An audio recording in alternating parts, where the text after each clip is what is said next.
Welcome to With One Accord, the Houston Chamber Choir podcast. I'm Flynn, host of Behind the Music. Today's episode is made possible in part by the generous support of Silvercrest Asset Management Group, providing an unparalleled level of quality investment advice.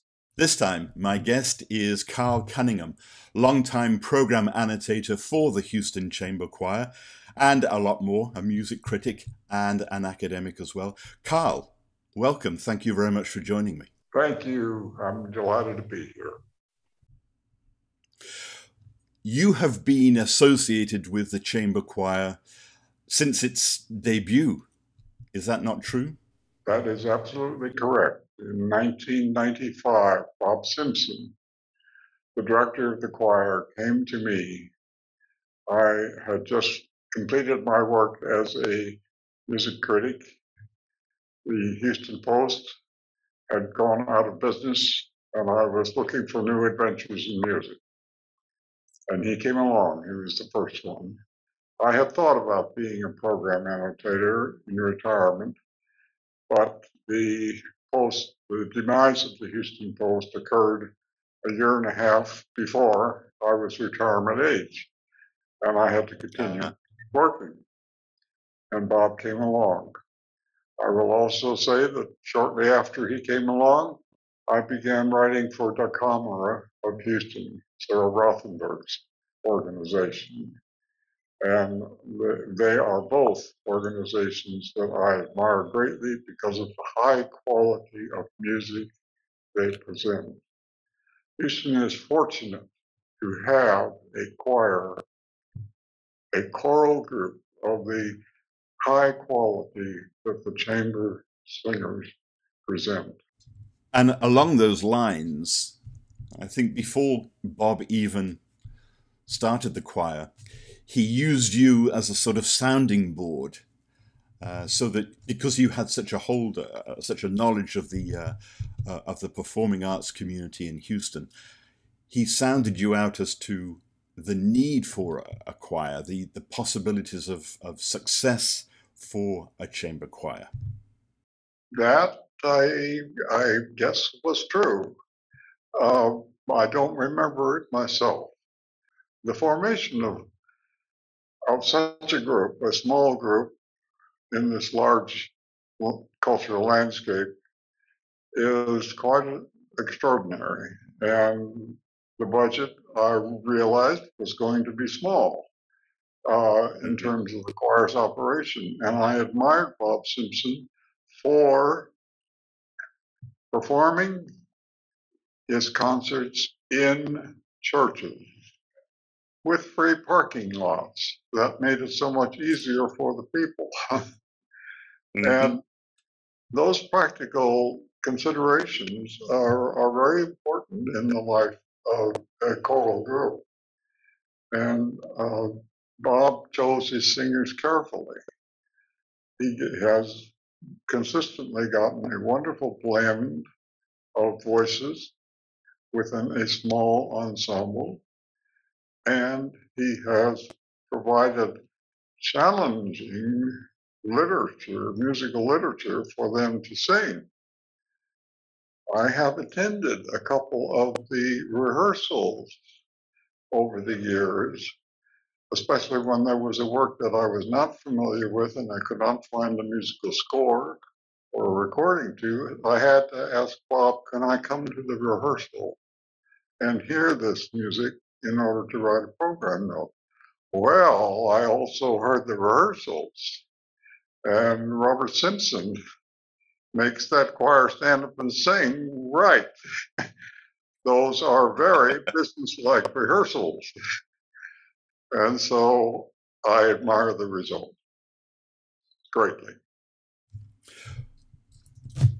We should say that when we say a program annotator, we're talking about somebody that writes notes about the pieces of music on a program that you will see published in the paper program. And I know that you have annotated for many different musical organizations. You mentioned obviously the choir and the Camera of Houston, but also many of the top symphony orchestras across the US and opera companies as well. And I wonder, what is your sort of philosophy of writing program notes? How do you approach it? What do you think are the most important elements to lay before an audience?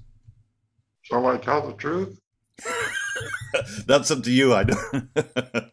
It's a very hard question to answer. I just begin with, there's another note I have to write. And so I started writing. And I cannot say that I have any special format that I always use.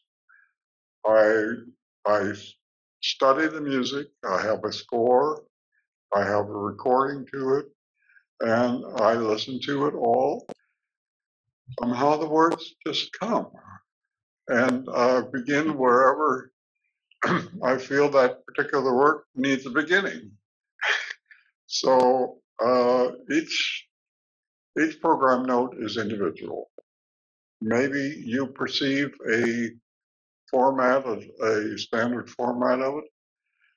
I remember one time I met a guest conductor when I was writing for the Austin Symphony. That was one of my earliest orchestras to work with, and it was about in 1995 or 96.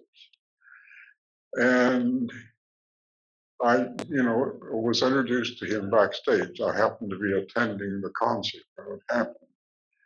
And so he said, "Oh, yes, you go right to the music." And I thought, well, I guess I do. I guess that's perhaps the best answer I can give. I do have to admit that when I was a student in college studying music, I was particularly fascinated by musical forms, the structure of each piece of music. That probably comes out in my program notes. But yes, I do try to go and to educate the musical public, the audience, in a manner that they can understand. Therefore, I have to try to be careful to avoid too much technical terminology or to explain that terminology when dealing with the audience. I have to admit that I learned that years earlier when I was an intern critic on the San Francisco Chronicle before I came to Houston. And the editor of that newspaper, who edited my copy, told me I had to simplify and explain things. So I learned to put those little explanatory phrases in to help the reader understand what they are hearing. Do you find it easier to write a note for a well-known piece of music, let's say Beethoven's Fifth Symphony, for example, or is it easier for you to write about a more obscure piece? Well, that's another hard question to answer. I have to admit that I have heard an awful lot of music in my life, and therefore I have a lot of background information to compare when I'm writing any individual note. So I don't find it terribly difficult to write either the familiar works or the obscure ones. I will say, take the Beethoven symphonies. Every Beethoven symphony is special. Curiously, we think of the Fifth Symphony and the Ninth Symphony as great pinnacles of his career as a symphonic composer. The Fifth Symphony, I believe, is the shortest of all his symphonies. It is certainly the most intense. Uh, these are interesting comparisons that go through my mind in reflection. Maybe they're happening as I'm writing the work. I can't tell. Is it a different approach or a different method of working when you are writing notes about a choral work as opposed to a purely instrumental work? Is it more complicated because you have to take into consideration not just the music, but also the libretto?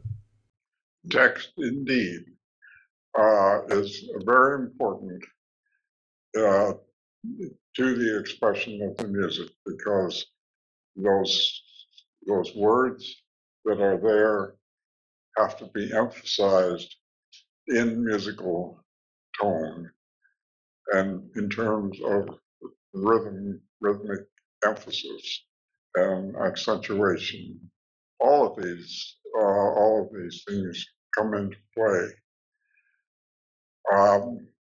Somehow, I guess I just naturally managed to fit those details into a program note as I'm going along. I don't especially find it more difficult to write to write program notes when there is a text involved, to say briefly.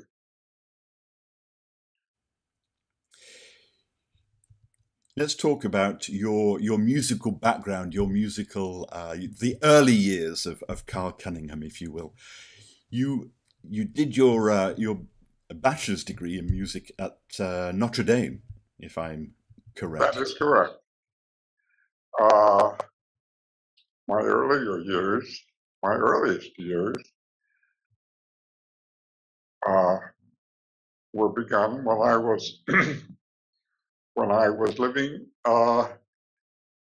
with my family on an alfalfa ranch on the California desert.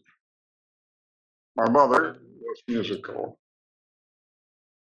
I was born in 1931, the depths of the Depression, and we did not have a piano, although my mother was a pianist. It was 1940 until we were able to afford a spinet piano. And that is when music began to exist in our household. And in 1942, my sister, Marianne Cunningham, was in the 8th grade. I must have been in the 7th grade or 6th grade. But her 8th grade teacher started giving piano lessons to the students at lunchtime during the school day. So Marianne took some piano lessons with her little John Thompson book, and she would come home and she would play her little tunes on the piano for half an hour, dutifully observing her practice requirements, and then she would leave. I was standing behind the piano, so I would get seated on the bench and play off the tunes. And my mother looked at the two of us and said, well, the talent is over there with the son, not with the daughter. So I was the one singing through high school. I also began to study violin. And then in college, I went to Notre Dame, and there was a music department there, and I studied there. After that, I had to go into the Navy. into military service. I was due to be drafted on April the 1st, April Fool's Day, 1952, so I joined the Navy instead. And because the U.S. Navy had a music school in Washington, D.C., when I got to the music school after boot camp, I learned that I was expected to become a jazz pianist, and I had no training in jazz and no understanding of it at all. But at any rate, for 4 years, that's what I did.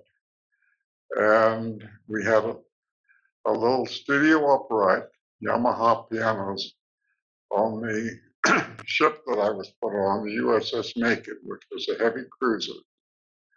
And I traveled over the waves on that cruiser. I was stationed in Washington, D.C., which is where the music school, the U.S. Navy Music School, was located. And that is when I was exposed to major orchestras. I remember that Eugene Ormandy brought the Philadelphia Orchestra for its 50th anniversary to Constitution Hall in Washington, D.C. That's where I heard first time the Philadelphia Orchestra. I began to hear major soloists. Toward the end of my career in the Navy, I was stationed in Boston, and I heard the Boston Symphony on weekends in Symphony Hall, conducted by Charles Lynch. I remember hearing Artur Radzinski when our ship put into the port of Naples, and there was a concert that night in the Naples Opera House, and Artur Radzinski was conducting. Well, by golly, on my liberty, I got to that concert. And that was part of my education in music. As a child, I never heard a symphony orchestra. I never heard major chamber music soloists or major singers. I do remember during my sophomore year at Notre Dame, Kirsten Flagstaff came to sing with the South Bend Symphony, which was a regional orchestra. And that was an immense personality to encounter, vocal personality to become acquainted with that voice. I will never forget that. So that was largely my education to the much larger world of music. And I was fortunate to go to USC for my graduate study. And I also had very interesting time teaching music to little fingers to play in Honolulu, Hawaii. I felt a need to take a vacation from my labors in graduate school, and there was a job that opened up teaching in a settlement house in Honolulu. And so I took the job, and I had a very interesting time there. And gradually, I moved on to the leading prep school in Honolulu, Punahou School. I will say that our former president, Barack Obama, was born in Honolulu the year I was there, 1959, 60. And he went to Punahou School after I had returned to USC to begin and to finish my master's degree there. So I had a very interesting education in music, but it was done all over the world, let's put it that way. You say you did your master's degree at the University of Southern California, and I believe that you wrote your thesis on Arnold Schoenberg. Is that correct? That happens to be. I took his first major work as a 12-tone composer, his first orchestra work, the Variations for Orchestra, Opus 31. It was while I was in Honolulu that I purchased a score there at the sheet music house in Honolulu, and I began counting the notes and trying to decipher this terribly complex music that I knew nothing about. Let's put it that way. And I came back and labored on that at USC, continued it, and I completed that master's thesis in 1965. And yes, it was a very interesting study. And I must say, go ahead. No, I was going to say, are you still drawn to the music of Schoenberg? I heard that piece performed during my live performance, let's put it that way, because it's a very seldom heard work. And the first time I heard a live performance was after I completed my master's thesis and had also completed my training as a music critic at USC. And I was doing an apprenticeship, an internship on the San Francisco Chronicle. I asked permission to go back down to Los Angeles, where Zubin Mehta was performing the Schoenberg Variations for Orchestra, and I said, I wrote about that piece. I want to go hear it. I heard it. I did go back down. In 1974 or 5, Lawrence Foster again performed that piece with the Houston Symphony. In 1997, Christoph Eschenbach performed that piece with the Houston Symphony. All of those performances were interesting to me, but I must tell you, the most engrossing, beautiful performance of that work was performed by Larry Ratcliffe and the Shepherd School of Music Symphony right here in Houston. And that performance deserved to be recorded. It was wondrous. It opened my mind to accepting the beauties in that terribly difficult 12-tone work. Okay?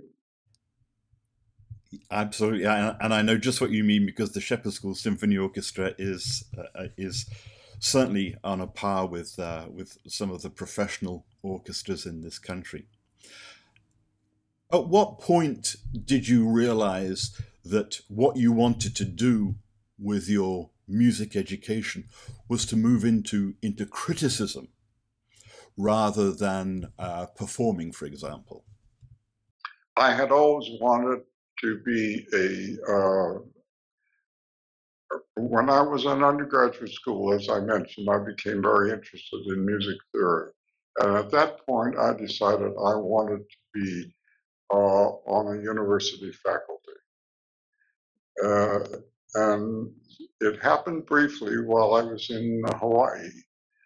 I at one point had 3 jobs there, teaching at the Punahou School, piano, I was a choir director across the street at Sacred Heart Catholic Church, and I briefly, for the final year in Honolulu, I would have been the 1962-63 year, I was invited to begin a university teaching career, teaching elementary music theory. So I had that experience there, and I enjoyed it. But the point at which I opted for criticism was while I was in graduate school completing my master's thesis and taking many courses towards a doctoral degree. I had this opportunity to study music criticism with Raymond Kendall, the dean of the USC School of Music. He got a Rockefeller Foundation grant. He was the critic for the evening newspaper in Los Angeles. The Los Angeles Mirror was the evening newspaper associated with the Los Angeles Times. And so he had this dual position as head of that major school of music and critic of the newspaper. And so I took that course. It enabled me to stay at USC for an additional year, and it gave me the training in San Francisco during the second year. It was an excellent course. We had leading critics come from all over the United States. Arnold Schoenberg of the New York Times, Robert Flynn of the Cleveland Tame Beater, Albert Goldberg and Martin Bernheimer of the Los Angeles Times, Alfred Frankenstein of the San Francisco Chronicle, and numerous others all year long to lecture and train us. And so I had that extra training. That was where the job opened immediately for me at the Houston Post. And when I had completed that training, that 2-year course, there were 3 jobs that were available to me for which I applied. The San Diego Union, which would have kept me in my native state of California. The Dallas Morning News, a job opened up. And the Houston Post had a job opening. So I first went to the San Diego Union, and it was very nice there. But I felt I was ready for something bigger. So when the job for the Houston Post opened up, I remember coming down to Houston on January the 19th of 1966 to interview for that job. I thought, well, this is Houston. Houston is a big city, but it's very hot and humid there. So soon. So I did in San Francisco. I got on the plane, I flew down, I got off the plane. There was a blue norther coming from Colorado, and it was freezing cold. I had a plastic raincoat because it was going to be wet and rain. Well, that plastic raincoat just froze right out in front of me. Anyway, that was my introduction to Houston. That night, I naturally interviewed at the newspaper, and I said that I wanted to meet the director of the opera company, who was Walter Herbert at that time. I wanted to meet the manager of the symphony, who was Tom Johnson at that time, and I wanted to meet the head of the university, the leading university, which was Earl Moore, was dean of the University of Houston School of Music at that time in 1966. Earl Moore met me after dinner that night. He took me out to the university and talked to me for 4 hours. And he kept saying, I think Houston is the place you should come. There is opportunity here. We're just building and completing a new auditorium, Jesse H. Jones Hall. And he was so persuasive and powerful in wanting me to come that I just kept that memory. The next morning I flew on to Dallas and interviewed there with the Dallas Morning News, but that was not such an extensive interview, and there seemed to be problems in Dallas that the editor of that newspaper talked about. And I went back for a second interview in San Diego, and that was all very nice, but I thought Houston is the place. So I came to Houston, and that's the story of that. I've been here ever since. You were at the Houston Post for, I think, 29 years until 1995 when the Post went away. In that time, you were the music editor and also the performing arts critic. And so you were completely immersed in the performing arts in Houston. And that has led you to publish book-length studies on some of the major performing arts organizations in Houston. Yes, that the book-length stories, the book-length works began in 2005 when Houston Grand Opera asked me to write a series of articles tracing the history of Houston Grand Opera.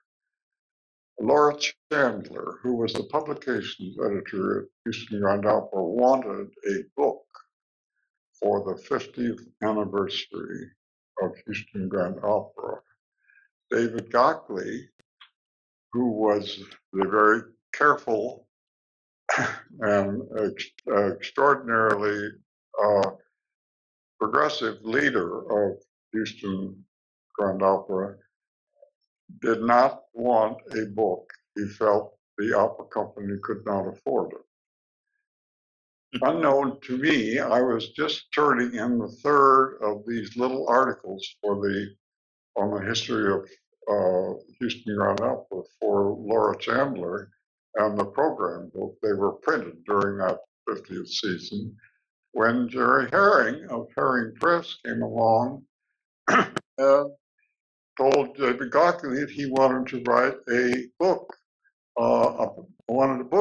publish a book about Houston Grand Opera. And I was recruited suddenly to contribute to that book. That became the first of my 4 completed works on the performing arts in Houston. The book contains an excellent history of the first 25 years of Houston Grand Opera, written by Robert Giesberg, who was a professor of American history at the University of Houston. I never met him, but he wrote a wonderful introduction going all the way back to the time of Texas independence and when Houston, the founding of Houston, and opera in the 19th century. And then he included the first 25 years of Walter Herbert's reign as general director and the portion of David Gockley's reign. I took the year 26 to year 2005 and completed that 50-year history. And Alan Rich, the critic of the New York Herald Tribune, also contributed a segment, a long monograph on all of the world and American premieres the Houston Grand Opera has done. So that is a very interesting book, I think, and a very lively book, and beautifully illustrated. In 1913, the Houston Symphony celebrated its 100th anniversary. I had made an earlier attempt to write a book at the request of the Houston Symphony on its modern history. I never completed that. That had begun in the 1985, that project, but I never completed that. But when the Houston Symphony knew that I had been working on that incomplete history, and they asked me to write a centennial book for their 100th anniversary in 2013. I incorporated much of the research I had done for the earlier work into what became Houston Symphony Celebrating a Century, and that was the book published in 2013. I then looked around and thought, there are lots of distinguished performing arts institutions that have grown up during my time in Houston. I particularly thought of Houston Ballet and the Round Top Festival, both of which began during my years in Houston. I knew the entire history of these organizations because I had reviewed them in the Houston Post over those years. So I began with Houston Ballet. In 2009, I began writing a history of that organization at the request of Andrew Edmondson, who was the marketing director for Houston Ballet. That book began much the same way as the Houston Grand Opera book began, with 5 short articles tracing the history of Houston Ballet, published in 5 of the 6 program books that season of 2009-2010. And when those articles were completed, I made efforts to encourage Houston Ballet to make a book out of them, put them together, and expand them into the fuller book that I had expanded the articles for Houston Grand Opera and made a full book. It was never possible. But the Houston Ballet did accept those 5 articles joined together and expanded as recently as 2017 to include Stanton Welch's term as artistic director of Houston Ballet. In 2016, I realized it was not possible to continue this series, so I approached the Round Top Festival. They were interested, and I had already been working with them. I had approached them with that idea 5 years earlier in 2011, and had done an interview with James Dick, the artistic director and founder of one of the 2 founding personalities of the Round Top Festival. Richard Royal was the managing director. James Dick was the artistic director at that time. And I approached them, and they were interested.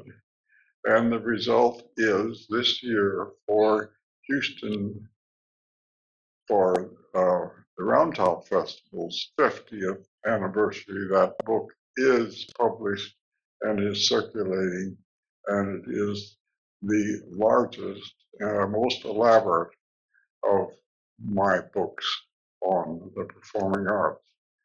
I'm now working on a fifth book. I hope be a sixth and maybe a seventh. But the cultural scene in Houston has grown marvelously during these last 50 years. New people have been coming in since the 1980s and saying, oh, you've got all of this wonderful symphony and opera company in Houston. I didn't know that was here. Well, it's time people found out, and it's also time that the people in Houston realize the quality of the performing arts as they exist today in Houston. And of course, we now have a chamber choir that is a Grammy winner as well. Absolutely. And I recognize the quality of the chamber choir, and I helped indeed from its inception to help the chamber choir to the extent that I could as a program editor. That has been a true joy in my work, seeing this organization grow as it has and maintain such high quality under its original director. That is a real celebration for this organization. Well, look, Carl, it's been fascinating to sort of go back over the years of the performing arts in Houston, but also your long and storied career as a music critic, and it's a real pleasure to talk to you and to sort of put a face to a name that I have seen in so many programs since I've been in Houston. And it's a real pleasure to know that those notes are being written by somebody who is such an authority. Thank you very much for joining us. Thank you, St. John. I appreciate this very much. I appreciate the Houston Chamber Choir making this interview possible. I'm deeply honored by that. You are very welcome. Thank you very much. Thank you to all who support the Houston Chamber Choir, our season underwriter, Silvercrest Asset Management Group, our patrons, donors, and subscribers. We appreciate all you do to help keep the work of the Houston Chamber Choir possible. I'm St. John Flynn, and this is Behind the Music. Join us again next time. The Houston Chamber Choirs with One Accord is your one-stop shop for choral joy. If you enjoyed this podcast, help us to continue our mission to grow the esteem and appreciation of choral music by sharing, reviewing, and subscribing to our content. As a 501c3 nonprofit, support from listeners like you allows us to continue to create new and exciting programming. For more information about us and how you can support our work, please visit houstonchamberchoir.org/give.